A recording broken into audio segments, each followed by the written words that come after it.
Hi friends, आज की video में हम बात करेंगे the concept of step up investments. जैसे जैसे हम लाइफ में ग्रो करते हैं, हमारी एज के साथ बढ़ती है हमारे एक्सपीरियंस, हमारे मैच्योरिटी, काम को करने की क्षमता और साथ में हमारे इनकम लेवल्स। जब हम अपनी इंक्रीज इनकम लेवल्स के साथ अपनी इन्वेस्टमेंट को भी बढ़ाते हैं तो उसको हम स्टेप अप इन्वेस्टमेंट बोलते हैं। फॉर एग्जाम्पल, अगर mister A 10,000 rupees per month earn करते हैं और उनकी 1,000 रुपये की सिप चलती है, अगर एक साल के बाद उनकी 10% इनकम हाइक होती है, 10,000 से बढ़ के 11,000 होती है, तो करस्पॉन्डिंगली उनकी इन्वेस्टमेंट भी 1,000 से बढ़कर 1,100 रुपये होनी चाहिए। और अगर वो ऐसा करते हैं तो उसको हम बेसिकली स्टेप अप इन्वेस्टमेंट बोलते हैं।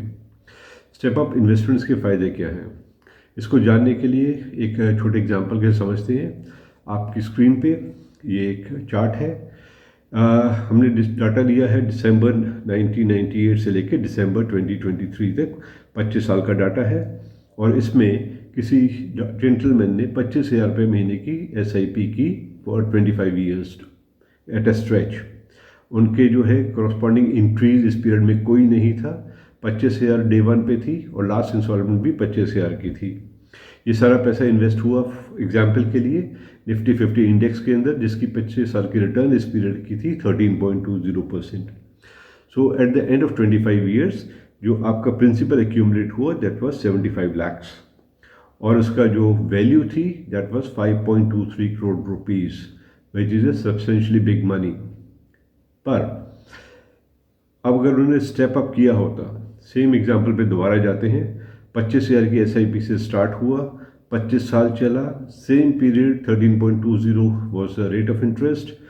बट उन्होंने क्या किया कि हर साल 10% से अपनी जो है इन्वेस्टमेंट वैल्यू बढ़ाई। दैट मीन्स कि फर्स्ट ईयर जो सिर्फ 25,000 की थी, सेकेंड ईयर वो सिर्फ 27,500 की हो गई, और थर्ड ईयर उसके ऊपर another 10% hike and so on. So what happened कि at the end of 25 years जो उनका जो प्रिंसिपल इन्वेस्टमेंट जो हुई दैट वाज 2.95 करोड़, और उसका जो रिजल्टेंट कॉपस था that was 11.40 crore, which is a very big money. तो आपने देखा कि छोटी छोटी hikes in your investment over a period of time एक सब्सटेंशियल कॉपस जो है क्रिएट करने में हेल्प करती हैं, and this corpus really helps you in your meeting your present and future goals. So जब भी आपकी सैलरी हाइक हो, अपनी जो है इन्वेस्टमेंट को आप प्रोपोर्शनली बढ़ाइए so that you can meet your financial goals. I hope the concept is clear to you. Thank you so much for watching. Thank you.